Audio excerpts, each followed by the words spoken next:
ଲିଖନରେ କାହାଣୀ ଆଜିର ଗଳ୍ପ ଜନ୍ମାଷ୍ଟମୀ କାହିଁକି ପାଳନ କରାଯାଏ। ଭାଦ୍ରବ ମାସ କୃଷ୍ଣ ପକ୍ଷ ଅଷ୍ଟମୀ ତିଥିକୁ ଭଗବାନ ଶ୍ରୀକୃଷ୍ଣଙ୍କ ଜନ୍ମ ଦିବସ ବା ଜନ୍ମାଷ୍ଟମୀ ରୂପେ ପାଳନ କରାଯାଏ। ହିନ୍ଦୁମାନଙ୍କର ଏହା ଏକ ମୁଖ୍ୟ ପର୍ବ।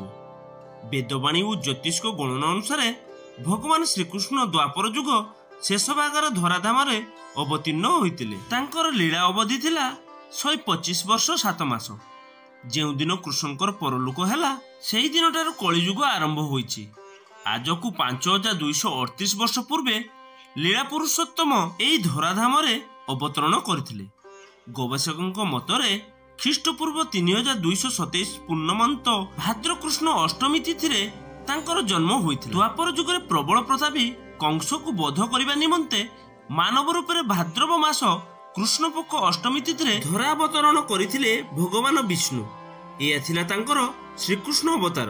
କଂସ ଦ୍ୱାରା ବନ୍ଦୀ ଭଗ୍ନୀ ଦେବକୀଙ୍କ ଗର୍ଭରୁ ବନ୍ଦୀଶାଳାରେ ଅର୍ଦ୍ଧରାତ୍ରିରେ ରୋହିଣୀ ନକ୍ଷତ୍ର ବୃଷ ରାଶିର ସଂଯୋଗ ସମୟରେ କୃଷ୍ଣ ଜନ୍ମ ଲାଭ କରିଥିଲେ। ବନ୍ଦୀଶାଳାରେ ମାତା ପିତାଙ୍କୁ ଶ୍ରୀକୃଷ୍ଣ ଜଣାଇଥିଲେ ତାଙ୍କର ଧରାବତରଣର ଉଦ୍ଦେଶ୍ୟ।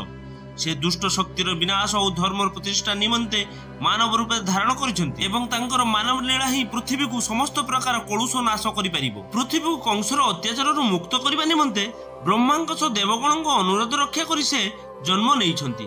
ଗୋପର ନନ୍ଦରାଜଙ୍କ ଘରେ ବାଲ୍ୟ ଲୀଳା କରିବେ।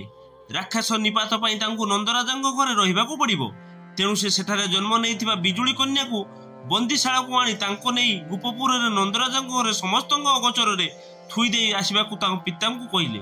ବରଂ ବ୍ରହ୍ମାଙ୍କ ଆଜ୍ଞାକୁ ମାନି ପିତା ବାସୁଦେବ ନବଜାତ ପୁତ୍ରକୁ କୋଳରେ ଧରି ଅନ୍ଧାର ରାତିରେ ବାହାରିଲେ।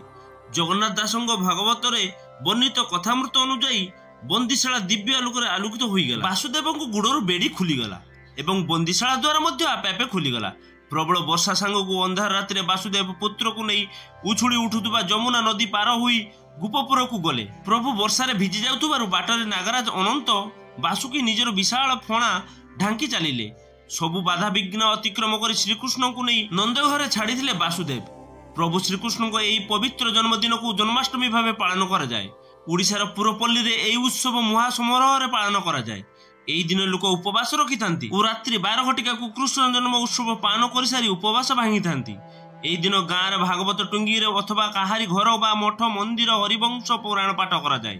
ହରିବଂଶ ପୁରାଣ ଅତି ଦୀର୍ଘ ହୋଇଥିବାରୁ କୋଉଠି କୋଉଠି ଖଣ୍ଡିକିଆ ହରିବଂଶ ପଢିଥାନ୍ତି। ଶ୍ରୀମନ୍ଦିରରେ ପାଳିତ ପର୍ବପର୍ବାଣୀ ମାନଙ୍କ ଭିତରୁ ଜନ୍ମାଷ୍ଟମୀ ଅନ୍ୟତମ।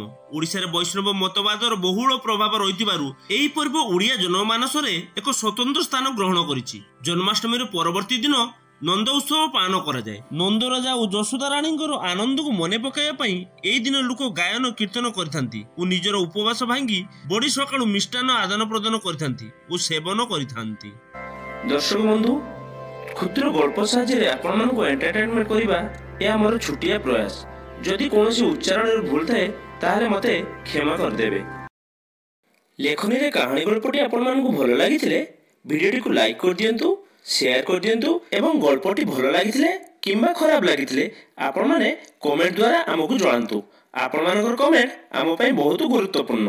ଦର୍ଶକ ବନ୍ଧୁ, ଏମିତି ଭଲ ଭଲ ଗଳ୍ପ ଶୁଣିବାକୁ ଚାହୁଁଥିଲେ ଚ୍ୟାନେଲଟିକୁ ସବସ୍କ୍ରାଇବ କରିଦିଅନ୍ତୁ ଏବଂ ପାଖରେ ଥିବା ବେଲ୍ ଆଇକନଟିକୁ ଦବାଇ ଦିଅନ୍ତୁ, ଯାହାଫଳରେ ଭିଡ଼ିଓର ପ୍ରଥମ ନୋଟିଫିକେସନ ଆପଣ ପାଇପାରିବେ।